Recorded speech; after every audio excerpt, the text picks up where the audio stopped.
everyone. Welcome to another episode of Empowered Consulting's Social Justice Podcast series. This podcast was created on behalf of the Social Justice Committee to educate and raise awareness on different topics within social impact and education. I'm Nicole Hitano, and I'm a senior at NYU. And my name is Ria Tanamala, and I'm a junior at NYU. And today we'll be leading this episode. And we'd like to introduce our guest for this episode, which is Dr. Peggy Morton. She's a clinical associate professor at NYU Silver School of Social Work. And Dr. Morton previously worked as a clinical social worker before joining NYU in 1991. She now teaches classes that allow students to gain a deeper perspective into various issues by working with at-risk youth or even learning from Alzheimer's patients. So given the breadth of her experiences and work, we wanted to interview her for today's episode theme, which asks, what is the government's role in the intersection of social work and education? So on that note, Professor Morton, we'd appreciate it if you could introduce yourself to our audience a little bit and talk about how you became involved in social work and talk about your areas of interest and expertise. Okay, great. Well, thank you so much for having me. So as Ria mentioned, I'm a clinical associate professor at Silver. I've been at the Silver School since 1991 or so in different roles. And I became interested in the field of social work probably my whole life. Looking back on it, was interested in helping people, caring for people, taking care of people. But in college, I first volunteered on a women's crisis line when I went to the University of Colorado. And I really loved being on the line, speaking to women, problem solving, and also getting all the training that I got in volunteerism and how to work on crisis telephone line. So I had a number of volunteer roles in college and then worked for 3 years when I graduated in a variety of administrative assistant roles, which were not terribly fulfilling. And the last of those was for a very wonderful social worker, actually, who was working, interestingly enough, not in direct service, but in development and fundraising. And he really introduced me to the field, got me excited about the field.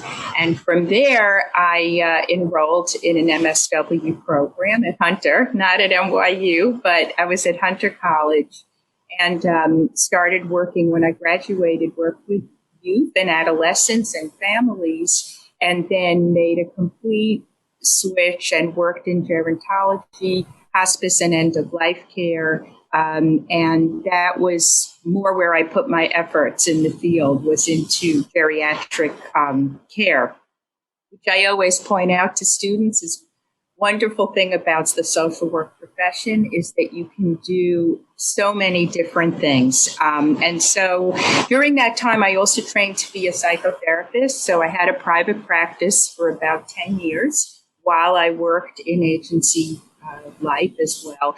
And then at a certain point, I decided I wanted to teach. I taught as an adjunct at NYU at Silver and really felt like I found my calling as a teacher. So I couldn't do it all. I gave up the private practice.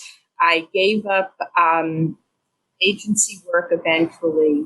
And I dedicated myself to a doctoral program because I knew I would need to do that to be a full-time instructor. And I was fortunate enough in 2000 to get a full-time clinical position at Silver. So that's been my career trajectory. Again, very varied, very interesting, and one that allowed me to do so many different things.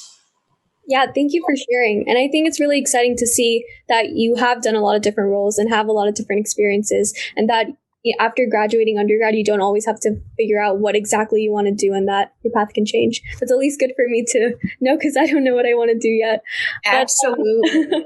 Absolutely. And I also wanted to ask Professor Morton, you've championed the concept of service learning classes at NYU since joining, and you've also taught many yourself. So could you explain why these classes are so unique in their own way and also beneficial to students?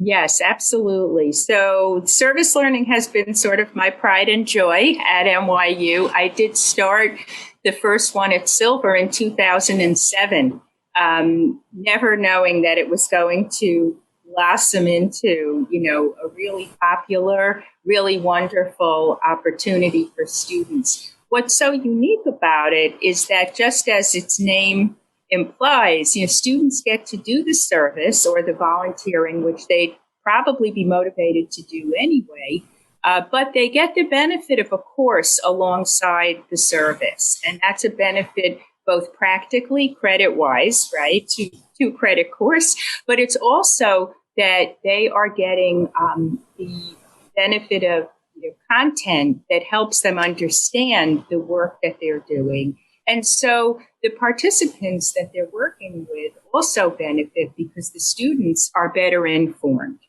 So just a very small example from the class that you took, right, and with youth, middle school youth, a lot of times NYU students will say, oh, the youth are acting out, the middle schoolers, they're behaving such and such a way.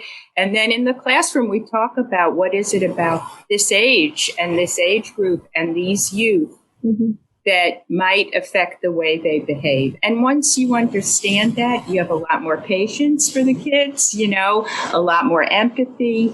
And so it's really a great blending of having that service component, doing that important work, but having the didactic content behind it.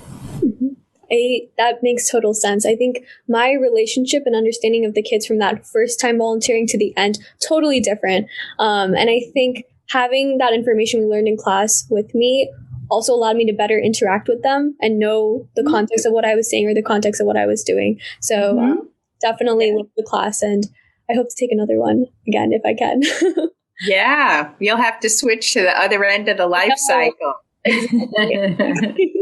And having taken 2 classes by you, Professor, I also learned a lot about looking at education from a holistic lens or perspective, which was really interesting. And so I was wondering, could you explain what a holistic model is and why that's so crucial for student development?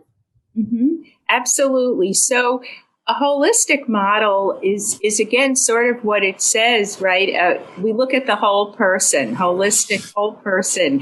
In social work, we say we use a biopsychosocial approach, which I'm sure you've heard me talk about, meaning that we never just look for one perspective at whether it's youth or adult or a senior.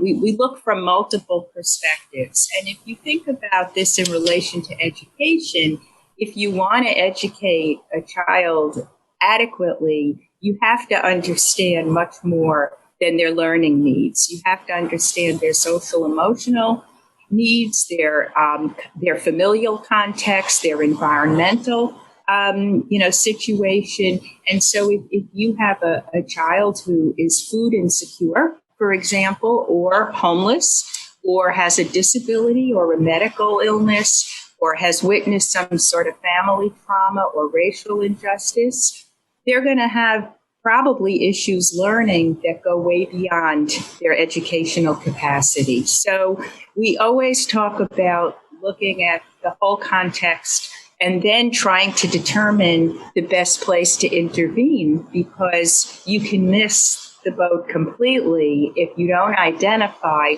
all the needs that young person might have. So that's how we social workers think, always very holistically. That makes a lot of sense. I want to thank you, Professor, for that insight on applying these resources at the local level. As someone who hasn't taken your class, I never really thought about educational inequity as being a problem, like aside from funding. My understanding was always that this is a problem that, we need to put more money, but of course, that money is not going to help if it's not being channeled into appropriate means of elevating students in those areas. Right. And I also was not aware of the holistic model. Of course, I think we all know, like, there are many factors that go into whether a student is doing well or not, but I never thought about it as a way to I never thought of the model as a way to be a place for others to intervene and use it to target children and help them get to where they need to be. So given that educational inequity is such a broad issue, what is your opinion on where the primary focus should be currently within that sector?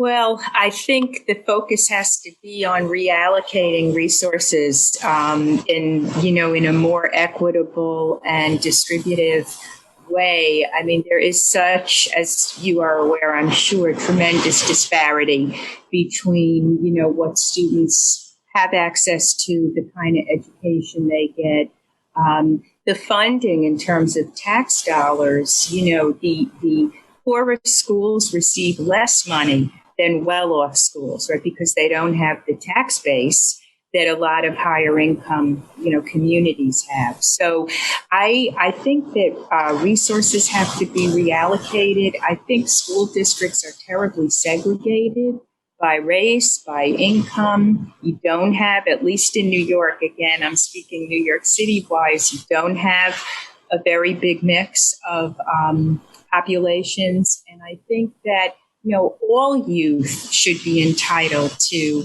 safe and appropriate school buildings, resources, textbooks, digital access.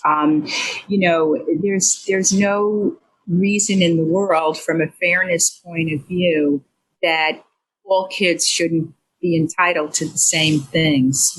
So I really think it would be a matter of prioritizing where the resources go and adding extra funding to places that need it, not take it away. I mean, believe it or not, after COVID and all the issues that we have had and youth have had, there are budgets that are drying up instead of expanding. That's not going to work. So I really feel resources have to be redistributed. Doesn't happen in a capitalist society. But ideally, we can't make things equitable if we have high income, generally white people having access to all the resources. So that, and then also, of course, this notion of treating the whole child and getting the mental health supports that so many young people need. I mean, that goes beyond, and in addition to the funding deficits, we have so many kids with serious mental health issues that are going untreated, so I think we need to make that a priority as well.